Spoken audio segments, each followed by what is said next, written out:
Well, what a day, boys and girls. Hopefully we will have a bit of rationality on the Anarchist world this week.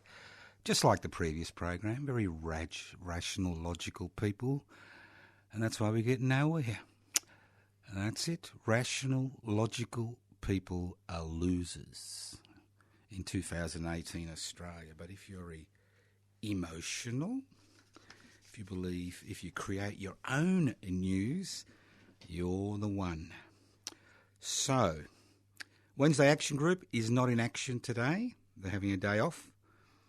But they will be in action tomorrow. You may not know this. It's Liberal Party having a little bit of the State Liberal Party, a little bit of a meeting on the weekend. So we will be going to the Liberal Party headquarters next Wednesday. That's the Wednesday Action Group at 11:30am. That's 104 Exhibition Street.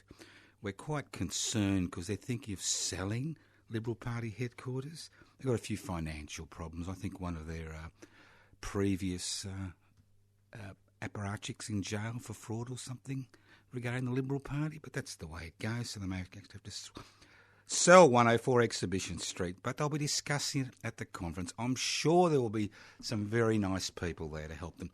Also, we're having the Institute of Private Affairs. We don't call them public because they're not public. The Institute of Private Affairs month. For 1 month, every Wednesday we'll be outside their headquarters. Because last time we were there at 410 Collins Street, they sent the police to monster us. So it's time we taught them a lesson. Hang in. The satellites arrived. The cow's been sucked up. I'm next. The producer's next. The radio station's next. We're all about to arrive at the Community Radio Network. Evil minds that plot destruction. Sorcerer of death's construction. In the fields of bodies burning. As the war machine keeps turning. Death and hatred to mankind. Poisoning their brainwashed mind. Welcome to the Anarchist World This Week, broadcast across Australia on the National Community Radio Satellite. Listen to the Anarchist World This Week, Australia's sacred cow slaughterhouse. Listen to analysis of local, national, international events. Listen to analysis you'll never hear anywhere else.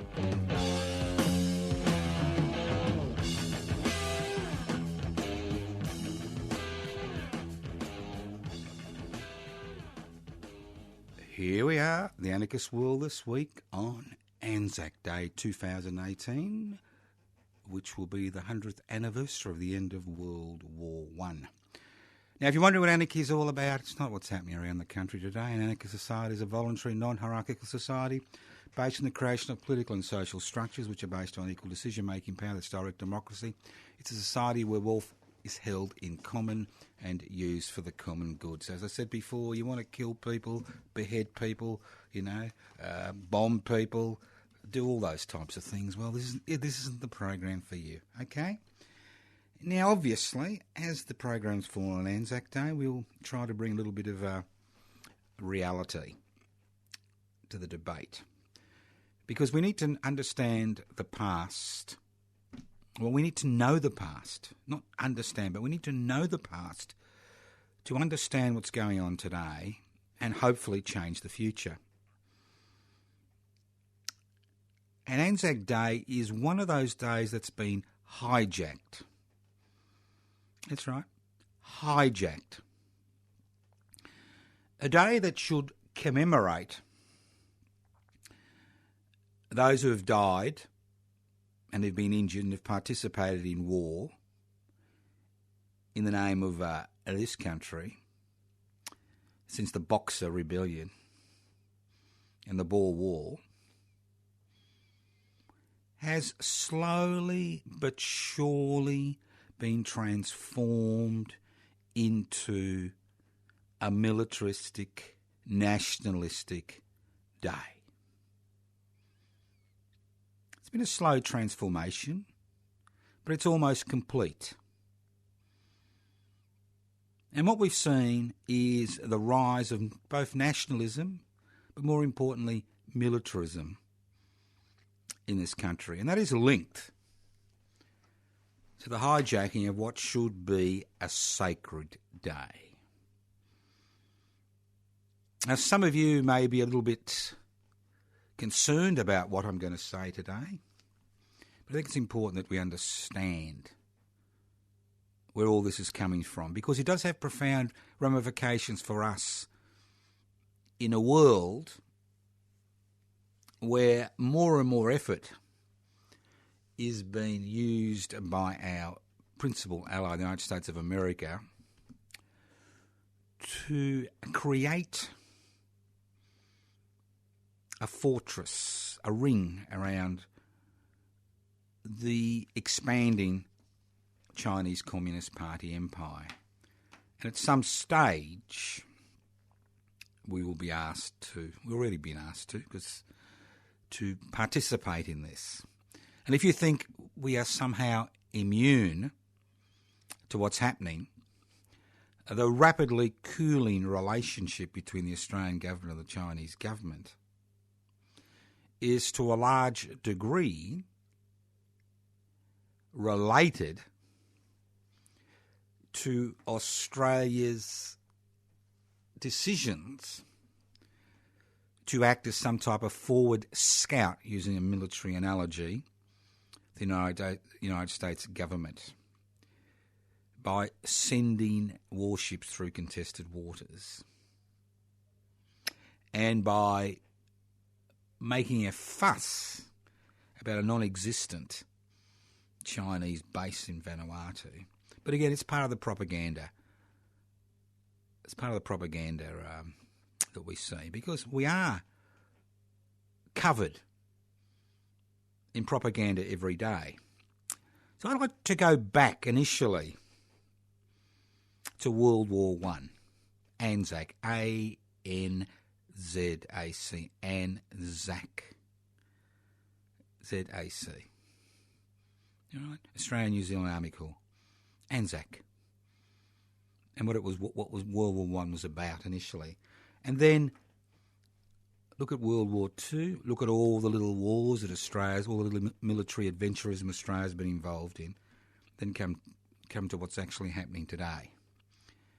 Because we've got to understand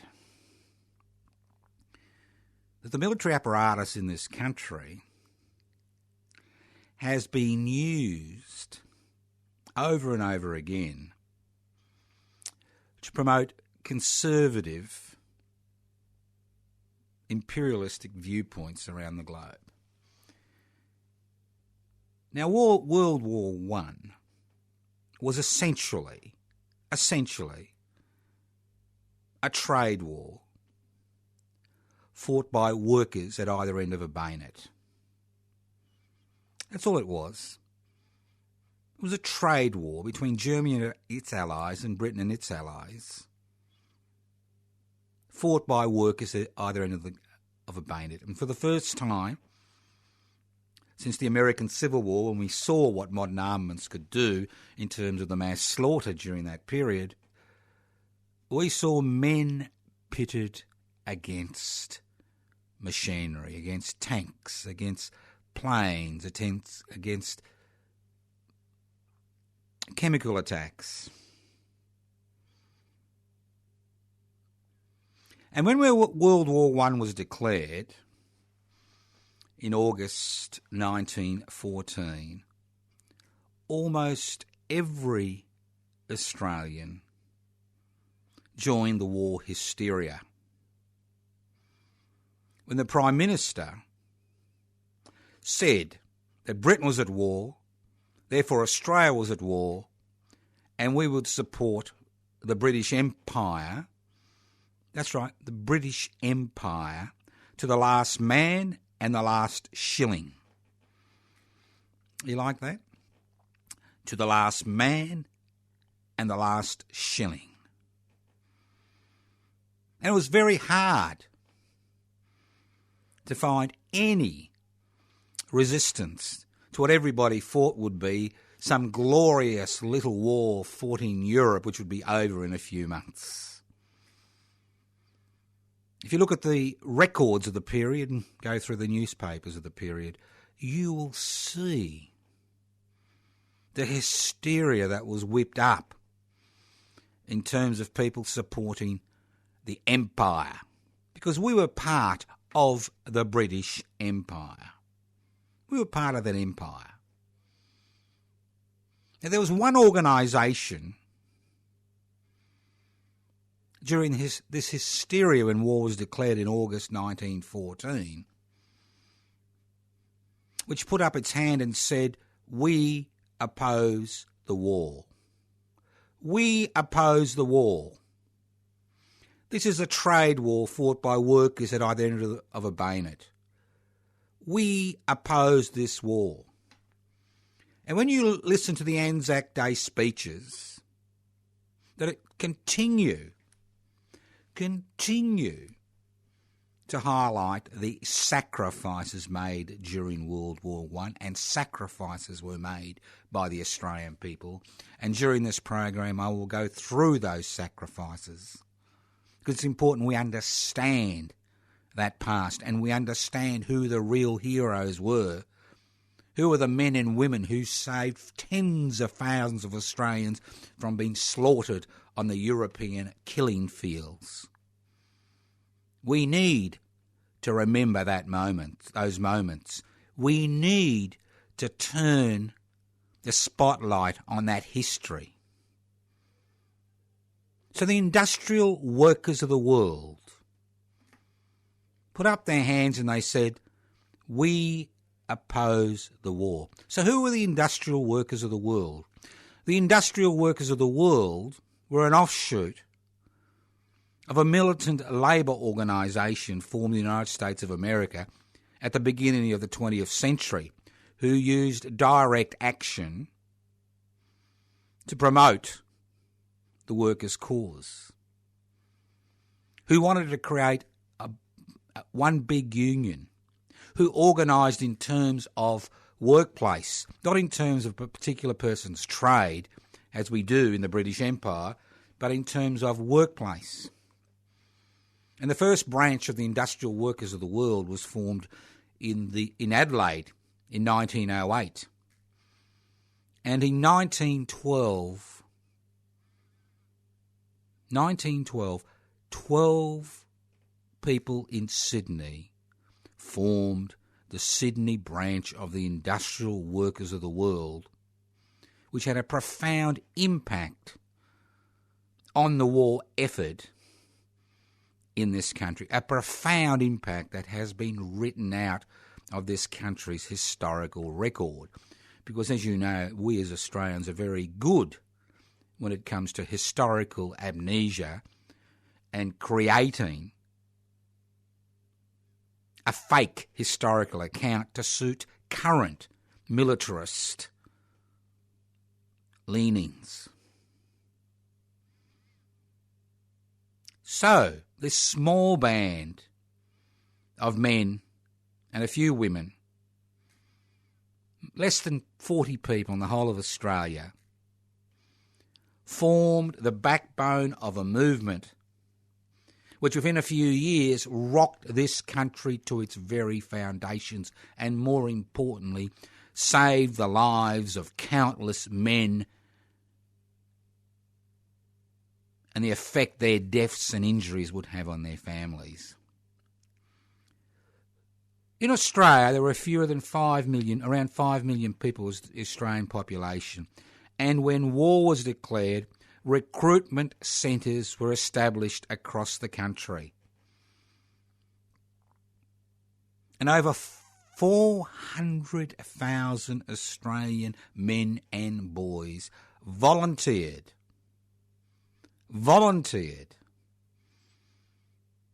to join the war effort, to become cannon fodder, to be slaughtered on the European killing fields, not for democracy or freedom or the defence of this country, but for the glory of God, King and country. Cannon fodder. And anybody who reads or views or listens to the accounts of that war will realise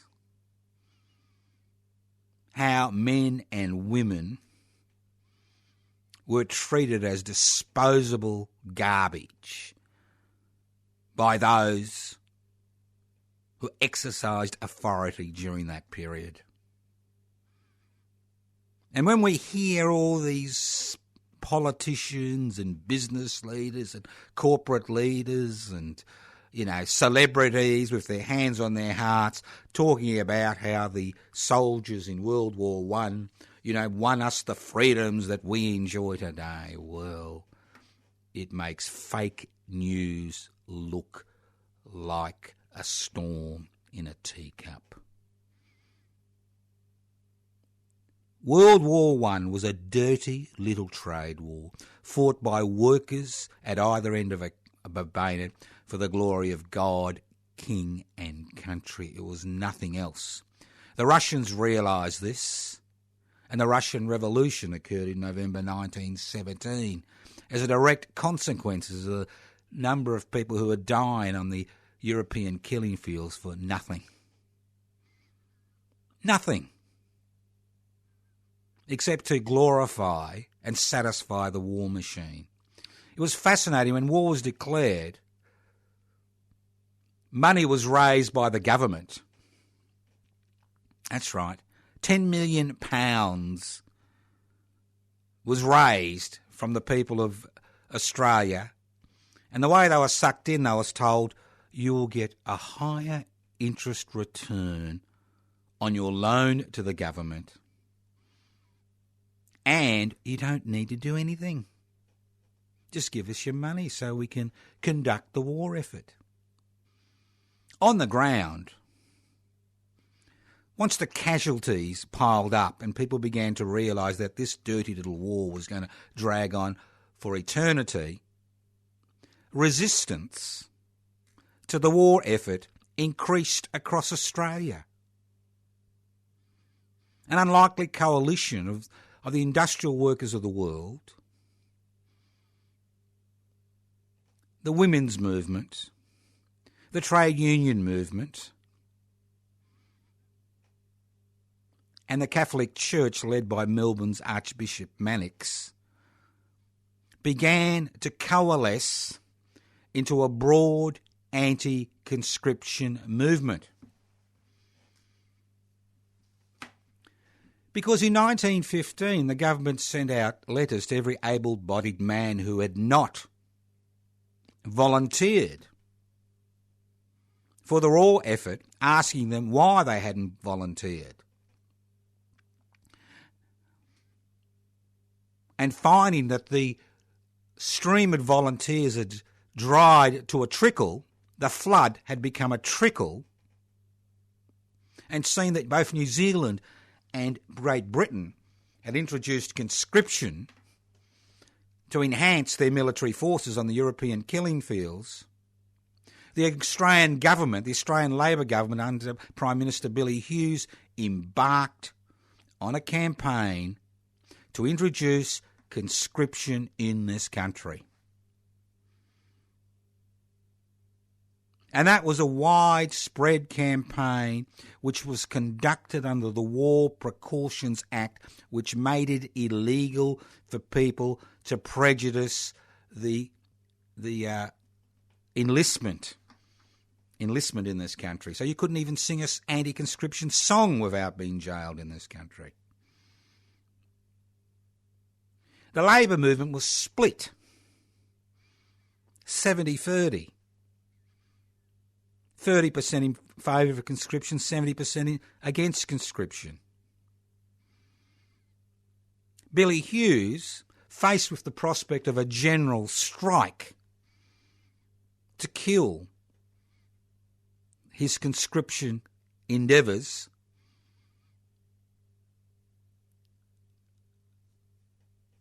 got Cabinet to hold a plebiscite.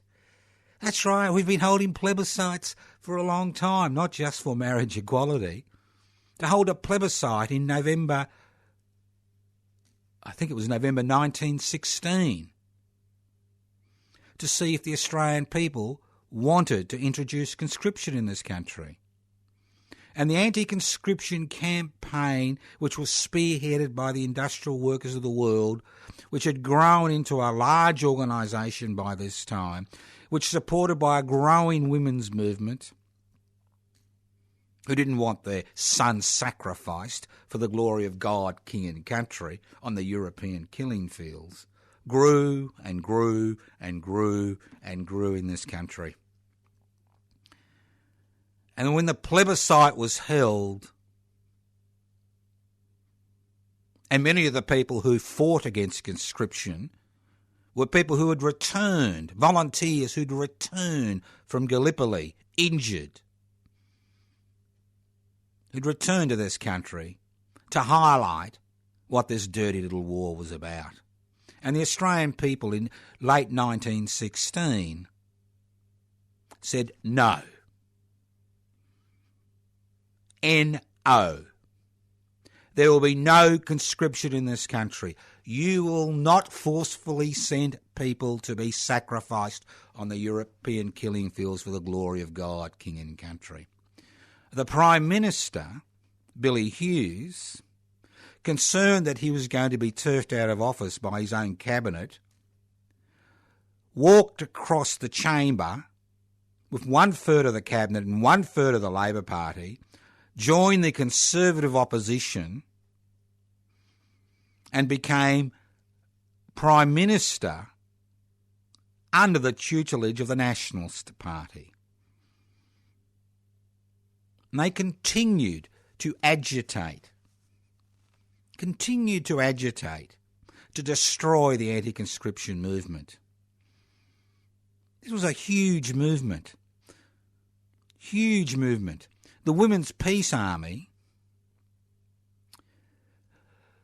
which was located in the RMIT hall, was able to mobilise over 100,000 people in a peace march, in an anti-conscription march, 3 days before the conscription referendum in November 1916. Over a quarter of Melbourne's population, almost a quarter, marched on that day. So the country was split asunder. People began to realise this was an adventure. It wasn't an adventure, it was a massacre. And they realised that it meant nothing to the people of this country. Why should they support Britain's imperial ambitions against Germany's imperial ambitions? Legislation was introduced which outlawed the industrial workers of the world. Their members were jailed. Many appeared in court on trumped-up charges and received 5 to 15 years sentences in jail. Their newspaper, Direct Action, was closed down. Membership of the Industrial Workers of the World meant a automatic 6-month prison sentence, and many men and women across this country were imprisoned. And let's not forget, the Industrial Workers of the World was the only labour organisation in this country that was anti-racist, anti-nationalist. And if you look at their propaganda and the literature they put out, it was put out in multiple languages, including Chinese. It was an anti-racist, anti-nationalist, anti-militarist workers' organisation which was outlawed, and its members were jailed for up to 6 months. Even Monty Miller, a veteran of the Eureka Rebellion, at 85, was jailed for 6 months in Western Australia for his membership of the Industrial Workers of the World. So although the organisation had been crushed in a sea of propaganda, the anti-conscription movement was not crushed. And irrespective of what Billy Hughes and his people did to introduce conscription and browbeat people into sending Australian men to be slaughtered on the European killing fields for the glory of God, King and country, they failed. And in the conscription referendum in December 1917, they failed by a wider margin to introduce conscription into this country. So between 1914 and 1918, this was a divided country. Large sections of the labour movement went on strike in 1917 because of war profiteering, increasing expenses, increasing inflation. Because there were many Australians who were making a quid out of the war, who profiteered from the war. And Tom Barker, a leading militant in the Industrial Workers of the World Sydney local, was jailed for 12 months for having a cartoon or a caricature of an Australian soldier strapped to a cross with the carnage behind him of the European killing fields, with a fat industrialist investor at the bottom of the crucified soldier with a skull in his hand collecting the blood which was dripping from this soldier, saying, "Hip hip hooray for war profits." Sid Nichols, a young cartoonist who drew that picture, became the creator of one of Australia's most important and significant cartoon characters in later life, Ginger Meggs. But at that period in time, Tom Barker spent 12 months in prison because he was the editor of Direct Action, which published that cartoon. And if you want to have a look at that cartoon, I've written a few thousand words on World War I, which you can access by going to anarchistmedia.org or to my Facebook page, Toscano for the Public. Because it's important to tell the truth. As we've seen with the Banking Royal Commission, it is important to tell the truth. Because if you don't tell the truth, people manipulate situations to suit current political and economic agendas. And that's what we are seeing today. So we are talking about World War I, not because I don't honour those who died during that war, and I do, and I pity them, and I pity their families, because of the lies that they were told, of how they were sacrificed by the state, by business, by the corporate sector, for their interests, not the interests of the Australian people. And good luck to the Australian people who during World War I said enough is enough and defeated 2 conscription plebiscites. Billy Hughes remained Prime Minister till the end of the war, but he never was able to introduce conscription because he was concerned that if he went against the plebiscite, this country would be paralysed by a general strike. So what happened to the 400,000 men who volunteered? What happened to these men? 62,000 died on the European killing fields for the glory of God, King and country. 45,000 on the Western Front. 8,000 in one day. It could only be described as a slaughter and a massacre. Of those that returned, over 60,000 died within a decade of returning home. Of the half, of the 2/3 that remain, that's 120,000, died as a direct consequence of the war of an enlistment of around 400,000 volunteers within a decade. Of those that returned, of the 280,000 that returned alive, many returned with post-traumatic stress disorder, which was called shell shock in those days, to which there was no treatment for. And those that returned were honoured by being given worthless parcels of land to grow food on in the countryside, which soldier settlements, which most of them failed within a few years because the land was barren and didn't have enough water. That's how they were rewarded. Mr. Whittaker was shot dead, a World War I veteran, shot dead by the police on the Melbourne jetty for having the audacity to strike. And think of the trauma to the families of those who returned, who were destroyed by their war experiences, by their physical injuries, by their psychological scars. And think of the trauma that occurred to all those families who lost so many loved ones, so many brothers, so many husbands, so many uncles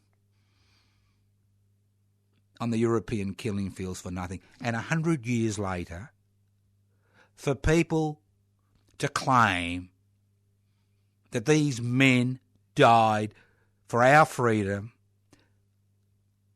for the liberties we enjoy today, to protect this country, are some of the biggest, unforgivable lies that I and you have ever faced. Unforgivable. And what's even more unforgivable is the fact that those people, those men and women who fought to prevent another 120,000 young Australians dying on the European killing fields for the glory of God, King and country, have been airbrushed out of history. They have been airbrushed out of this country's history. In every town, in every suburb, there is a monument to the Anzacs. Their names are written down on that monument. But where are the monuments to industrial workers of the world? Where are the monuments to the Women's Peace Army? Where are the monuments, or even a few words written about these men and women who are jailed, had their assets removed, who are ostracised, marginalised, penalised for having the audacity to stare the government of the day in the face and prevent them from introducing conscription in this country? They are the real heroes and heroines because they prevented the death of unnecessary deaths of so many Australians. And for 100 years later, for them to have been forgotten, to have been airbrushed out of history, is a tragedy. It seems to be the way that we as a people deal with unpalatable truths. Whether it's the frontier wars and how this nation was created, whether it's the lies which swirl around and which are propagated regarding World War I, whether it's the lies regarding the significant role that the trade union movement has played in improving the lives of so many people in this country. It seems as if we live in two different worlds. There are those who exercise power and acquire wealth, and there's everybody else who's goaded into activity by a fourth of state that is bereft of any responsibility for the situation they have created. So what's that got to do with me, you say, in 2018, Joe? That was a nice, fascinating history lesson. I'm happy to read what you've written or other people have written or said about this particular point in time. I'm happy to do that. But what's it got to do with me in 2018? Haven't things changed? Well, have they? Have they really changed? Now, I'm not one to say that I blame an individual, soldier or sailor or air person, for their involvement in Vietnam or the Korean War or the Iraq debacle or the Syrian carnage or, the Afghanistan, failures. I don't blame individuals. They're volunteers. So are the soldiers in World War I. I don't blame them. But I do blame successive governments in this country, especially conservative and reactionary governments, which have beaten the war drum, beaten the military drum, beaten the nationalist drum, to empower themselves to rule over us, to pull the wool over our eyes as a people, to make us think,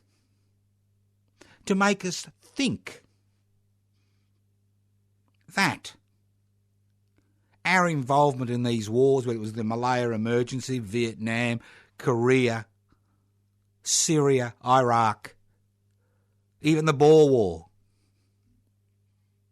that involvement in this war had anything to do with the protection of this country, has anything to do with protecting our way of life, has anything to do with promoting us as a people. Of course it hasn't. It's about supporting the myopic, militarist adventurism, their Pavlov dog response to the United States of America's military interests and economic interests around the globe. That's what it's all about. That's what's so sad about 2018. That's why it's so sad to see so many people believing the lies that have been peddled about the nature of Anzac Day and what it really means for this country. Because militarism is on the rise. Whether it's the formation of a military industry that produces things like tanks and bullets. I mean, we like to position ourselves, as another big producer of arms, an arms dealer, an arms manufacturer. We see a buck to be made in producing arms for the world. And we've already seen contracts being given with tons of government money behind them to promote the arms industry in this country, the arms manufacturing, the armaments industry in this country. But more than that, it's about preparing you and me and our children for a war. A war which is basically economic, but will be tarted up as a war for freedom and the Australian way of life. The only war that Australians have been involved in that can be justified in military terms, in terms of protecting our turf, is World War II. And even then, as a country, we were more interested in the beginning of World War II in sending troops to Europe to bolster the British presence in Europe than in protecting our own flank. And when the Imperial Japanese forces swept through Malaya and captured Singapore, we began to understand, the Labor Prime Minister at that time, Mr Curtin, understood that things had changed. And there is one moment in Australian history that can be considered worthwhile commemorating in terms of protecting freedoms in this country. It's that battle against the Imperial Japanese forces. A fascist dictatorship like the Nazi regime, a fascist dictatorship which used the arbitrary exercise of state power to enslave people for its own ideological and economic ends. And when we were faced with an invasion where Darwin was bombed and over 250 Australian servicemen and women and countless civilians were killed, people down south were told nothing. Just like they were told nothing about the toll in Vietnam. Nothing. Nothing. It had to be squeezed out of them. So who defended us as a people, as a nation, as the Japanese imperial forces swept across the Pacific into New Guinea, down the Kokoda Trail? The Chocos. Chocos. Heard that term? Chocos. And who should we be celebrating today? We should be celebrating the Chocos. They were army reservists, 18, 19 and 20-year-olds who were sent to fill the gap in New Guinea to stop the Japanese advance, while the troops, Australian troops, a number of divisions were brought back to bolster that defence. Young men, 18, 19, 20, and they were called chocos because it was considered by the more hardened troops that they would melt in the sun, a derogatory term and also a term of endearment, the chocos. And it was the chocos, with the assistance of the New Guinea people and the Papuan people, the Fuzzy Wuzzies, with their assistance, and they paid a huge price for assisting the Australians against the Japanese, and like the Timorese paid a huge price for assisting the Australians against the Imperial Japanese forces, a fascist regime. And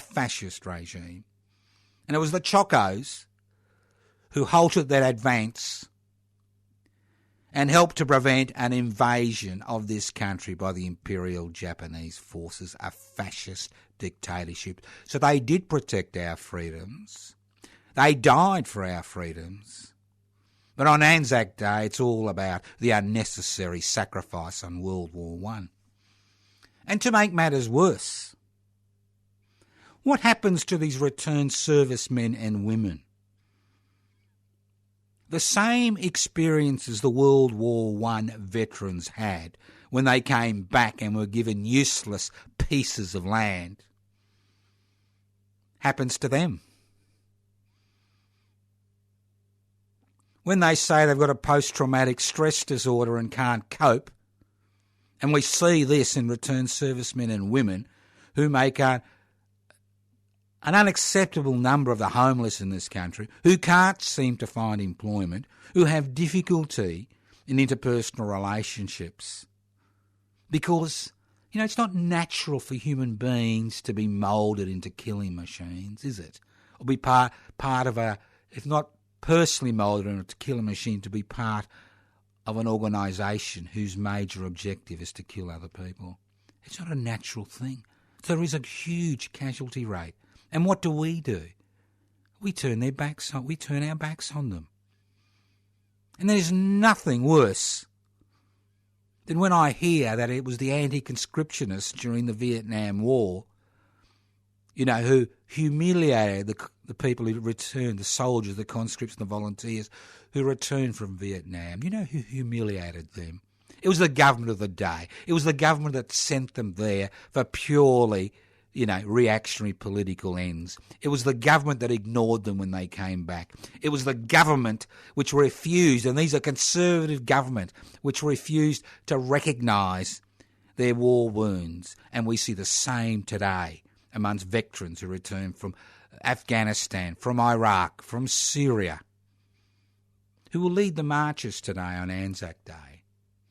We see how we treat them, not we, but the government of the day. How it spends millions of dollars, over $300 million, to glorify World War I, to mark the 100th anniversary of World War I and the Anzac Gallipoli campaign, but can't seem to get it right when it comes to the health and families of returned servicemen and women in this country who have some of the highest rates of disadvantage that you will ever see. Quite extraordinary situation, isn't it? Quite extraordinary. It's a little bit like the used car salesman who kind of lures you into the used car yard, takes your cash and then gives you a lemon. It seems to be the same with the Australian Armed Forces, doesn't it? Have all these pretty campaigning pictures about how you can get a job and a career and, and be worthwhile and protect the country and blah, blah, blah, and then used as disposable cannon fodder by the government of the day for their short-term myopic political ends. So lest we forget the human misery that we cause. Lest we forget all those people who use Anzac Day, the 25th of April, both in government and conservative and reactionary circles, to promote their myopic world view. Lest we forget all those returned servicemen and women who have paid not just the ultimate price, but continue to pay a price. Lest we forget the impact that has on their families and friends. Let's think about it. Anzac Day is a day to remember. It's a day to commemorate. It's a day to review. It's a day to ensure that these things do not continue to happen. You listen to the Anarchist World This Week, broadcast across Australia via the Community Radio Network. My name's Joseph Toscano. I've been hosting today's program. You can access the program via podcast. You can go to the podcast 3cr.org.au, 3cr.org.au. You can write to me at Post Office Box 20, Parkville 3052. You can access, lest we forget, the little booklet I wrote 10 years ago and have updated recently about the history behind World War I, the anti-conscription movement and its importance in the history of this country, by going to anarchistmedia.org, anarchistmedia.org. Feel free to download it, no copyright. You can go to my personal Facebook page, Toscano for the Public, Toscano for the Public. Now, a few things too I'd like just you to remember. The 9th of May will be the next Defend and Extend Public Housing Rally on the steps of the Victorian Parliament House. That's the 9th of May, midday, the 9th of May, that's Wednesday. Now, you may have noticed the increasing role the Institute of Private Affairs, they call themselves public, but they're not, it's a private company basically. The Institute of Private Affairs is having on the Liberal Party, where it's trying to take over every branch in the Liberal Party, and currently there's a huge debate within the Liberal Party. Now, the wets have been destroyed. It's not the dry and the wets, it's the Conservatives and the ultra-Conservatives, the economic rationalists and the irrationalists. And the Institute of Private Affairs has conducted a 20-year campaign where it now holds over 25% of the seats, the parliamentary seats in the Federal Party, and about 20% in the Victorian State Parliament and other state parliaments, those members of the Institute of Public Affairs, which have entered the Liberal Party and have manipulated the Liberal Party to suit them. So the Wednesday Action Group, the Anarchist Media Institute, will be holding a month-long campaign from Wednesday the 23rd of May to Wednesday the 13th of June, and we will be gathering outside the Institute of Private Affairs offices at 410 Collins Street in Melbourne at 11:30am for 1 hour on the 23rd of May, 30th of May, the 6th of June and the 13th of June. So don't forget and join us on those days. Don't forget Mabo Day, which has been held this year on Sunday the 3rd of June. Now, Reconciliation Week is bookended by Sorry Day, which is the 26th of May, Saturday the 26th of May, and Mabo Day, which is Sunday the 3rd of June. And obviously we'll be involved in events, but once the events we are organising on behalf of the Ellen Jose Memorial Foundation, which is the Mabo Day events. Put it in your calendar. A gathering, Federation Square, corner of Flinders and Swanson Street at midday from 12 till 1 on Sunday the 3rd of June, and then from 2pm to 5pm at the Melbourne Unitarian Peace Memorial Church at 110 Grey Street. We will be holding an afternoon of music and celebration, to which you are all invited. All invited. Come along, get involved, learn more about the Ellen Jose Memorial Foundation, and more importantly, celebrate Mabo Day on the 3rd of June, a very important day as far as Indigenous rights are concerned in this country. Now, at a more traditional angle, we celebrate days also. The Anarchist Media Institute this year, as in previous years, will be celebrating May Day with a May Day March. Now, some states across the country have a public holiday on May Day the 1st of May, but for some reason there's never been enough political push in Australia to celebrate May Day on the 1st of... in Victoria to celebrate May Day on the 1st of May. And May Day is normally celebrated on the first Sunday after the 1st of May, but we don't hold to that. The 1st of May, as far as Melbourne anarchists and Victorian anarchists and Australian anarchists is concerned, is a sacred day. Because on the 1st of May, 1886, the Melbourne Anarchist Club was formed, the first anarchist organisation in this country, and it was formed as a result of the call in 1884 by the combined Canadian and United States trade unions to mark the 1st of May around the world as a day of international protest for the 8-hour day. And heeding that call, a number of Melbourne anarchists came together on the 1st of May, 1886, 132 years ago, and formed the Melbourne Anarchist Club. So we celebrate the 1st of May. We don't wait till Sunday. Now, obviously, some people involved in the 1st of May March will also be involved in the celebrations on the, I think it's the Sunday the 6th of May outside Trades Hall, but I won't be. My day, I'm a stickler for celebrating days on the days they occur. Would you celebrate your birthday 2 weeks after it occurs, or on the Sunday after it occurs? I'm sure you wouldn't. Even if you cried a few tears for your lost youth, you wouldn't celebrate it. So, Tuesday, the 1st of May, why don't you join us on a May Day march? Now, Chummy Fleming, a Melbourne anarchist, was instrumental in organising May Day marches in Victoria, especially in Melbourne. He organised the first May Day march in Melbourne in 1892. His ashes were scattered during the May Day march in 1955. And Chummy Fleming has the honour of being the only anarchist who actually has a little laneway or a street named after him. And it's in Carlton, off Lygon Street, off Argyle Street. So this May Day we'll be gathering, assembling at 11 a.m. at Chummy Place in Carlton, which is named after Melbourne anarchist Chummy Fleming. Melway's reference, 2BF9. 2BF9. Look it up. Chummy, Chummie Place. We're starting there at 11 a.m. And then we'll be walking to the 8-hour monument at the corner of Russell and Victoria Street in Melbourne, which we hope to arrive by about 11:30 a.m. because obviously the 8-hour day struggle was an important component of May Day celebration.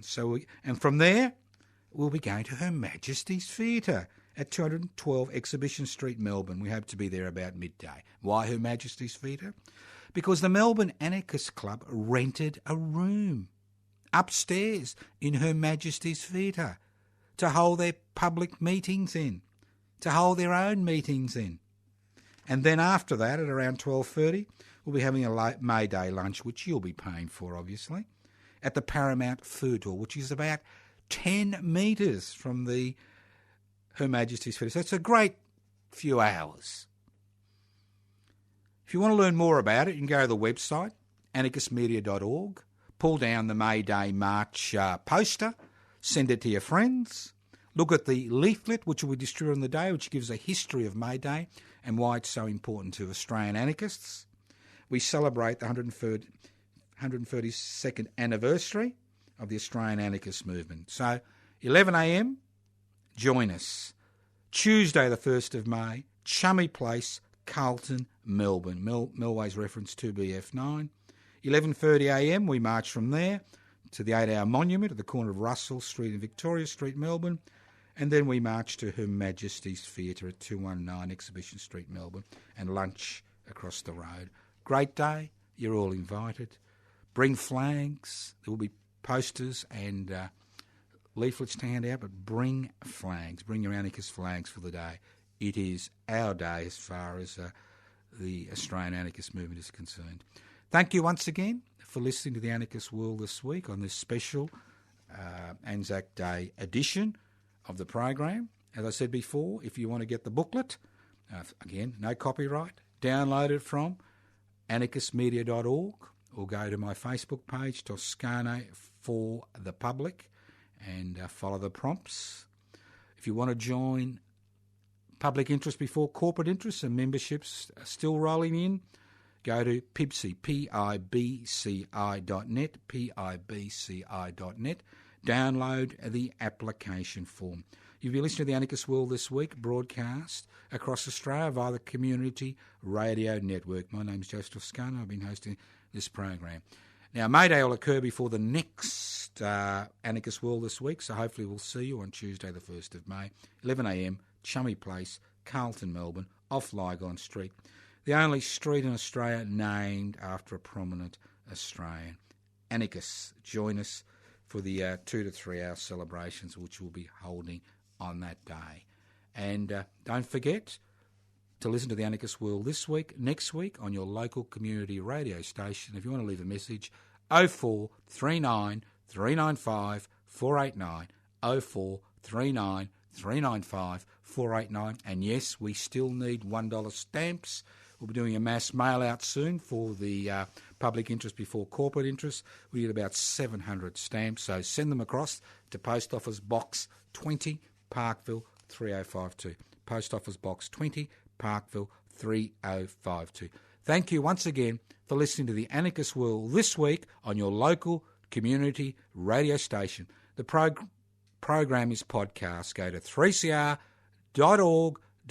That's 3cr.org.au. Next week, scintillating analysis of boring, dreary things that are happening in the world. Thank you once again for listening to Joseph Toscano, joining the dots on the Anarchist World this week.